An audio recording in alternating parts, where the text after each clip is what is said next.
Урматтуу Кыргыз Республикасынын президенти Садыр Нуркожоевич, бүгүн 21 апрель Ак Ордо 3 конушунда сот аткаруучулар Генеральный прокуратуранын алдындагы сот кызматкерлери мына бул үйдү, 4 үйдү бузууга келди, соттун чечимин аткарууга. Бирок өтө одоно мыйзамсыз болду. Себеп дегенде чакыруу барагында сокулук рейс деп турат жана 103 скорый помощь жок. Ошого карабай булар бузабыз деп кирди. Бул мыйзам бузулат. Башында биз эскерттик, урматтуу сот аткаруучулар. Силерде деген скорый деген жок экен. Бирөөнүн үйү бузулуп атканда сөзсүз жүрөгү кармайт. Өзгө өз кол салуу болот. Бул аракетиңер мыйзамсыз десек, мына сот аткаруучу айтып атат. Биз эч кандай скорый чакырбайбыз. Качан өлсө өлсүн, ошондон кийин чакырабыз деп ушундай мыйзамсыз кадамдарга барды. Урматтуу Садыр Нуркожоевич, бул иш бир экинчиден административный сотто каралып жатат. Эч кандай бир тарапка чечиле элек. Ошого карабастан ушул аракеттерге барып атат сот аткаруучулар. Экинчиден ушул жабырлануучулардын адвокаты эртең менен сотко барып кайрылып атат.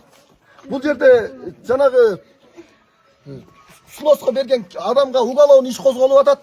Экинчиден сот иштери административден бүт элек. Ошону негиз кылып токтотуп тургула десе, ага да караган жок, эч кандай. Мынакет скорый да жок, тиешелүү келе турган мекемелерден эч ким жок. Снос иштерин баштап мынакей Чак сайын айтып коебуз. балта көтөрүп кол салууга чейин барып атышат. Балта менен эшикти талкалап киришти. Буга чейинки снос болгондо эл туудан же сокулук рейстен келбей калса сот жылдырчу. Бул прокуратуранын алдындагы сот департаменттер олчойгон акча алып койгонбу же коррупциялык несеби жылдырбай ушул жерге чапташтырууга калды. Бул өтө мыйзамсыз нерсе. Мына өзүнө өзү кол салып, мойнун кесип салды бул жерденчи. Мына дача скорый жок. Скорый жок. Скорый жок, электриктери жок. Булар Назаралиевтер. Ушундай иштердин айынан кол бошот.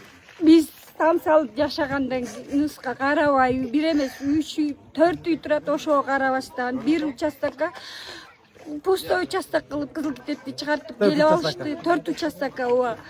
Биздин тамыбыз бар болуп жашап атканыбызды эске алган жок. Буга чейин дагы милиция кызматкерлерин алып келет, бирок бизге эскертүү бербейт. Милиция кызматкери менен келдик, жерди чыйнай иштеген эскертүү жок.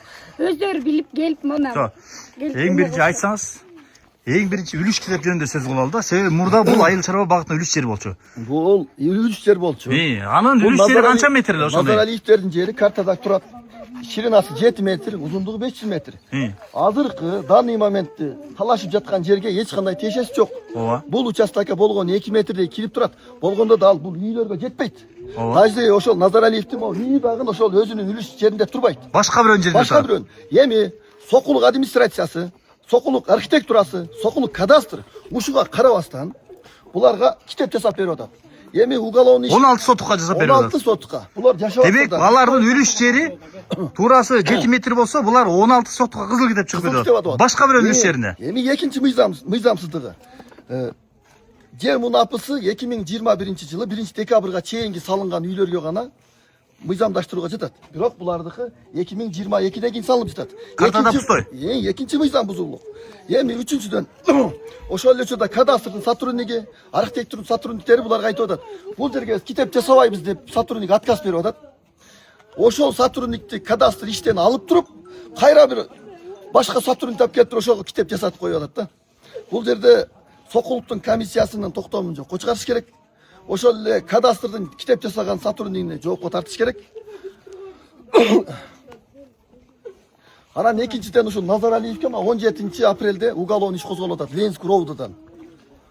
Ошол уголовный иштердин баарыны тиркеп туруп адвокаты мына уголовный иш козголду, административный соттон каралып жатат иш. Ушуга негиз кылып токтоткула десе, мына сот аткарчылар ушуга барган жок токтотконго.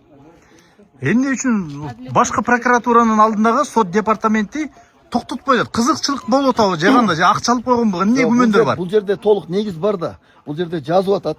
Токтоткула негиз бар, уголовный иш бар, административный иш бар депчи. Ошого каратып туруп жылдырып турса болмок буларчы.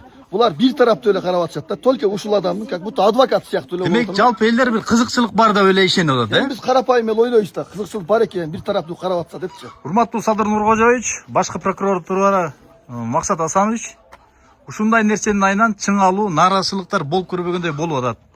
Тыкыр иликтеп бериңизди киришип көз салып беришиңизди суранабыз. Екіншіден толықтап да айтып қояйыншы. Бұл жерде деген ошол рейс Жакын турсаңыз, жакын, тиіштүү мекемелердин баары келиш керек болчу да. Даже мына ЭМТУнун башчысынан келиш керек болчу. Ошол эле скорый керек болчу. Бул жерде эч ким гарантия бере албайт. Бирөөнүн үйүн бузуп аткандан кийин жүрөгү кармап калышы мүмкүн. Ар түрдүү случай болот. Ошон үчүн мыйзамда каралат. Требовать этилген кызматкерлердин баары келсин деп. Бирок буларга биз ачтык. Скорый келсин. Ишти баштабай каласак, мына сот аткарышынын башчысы айтып атат. Бизге скорыйдын кереги жок дейт. Качан жабыр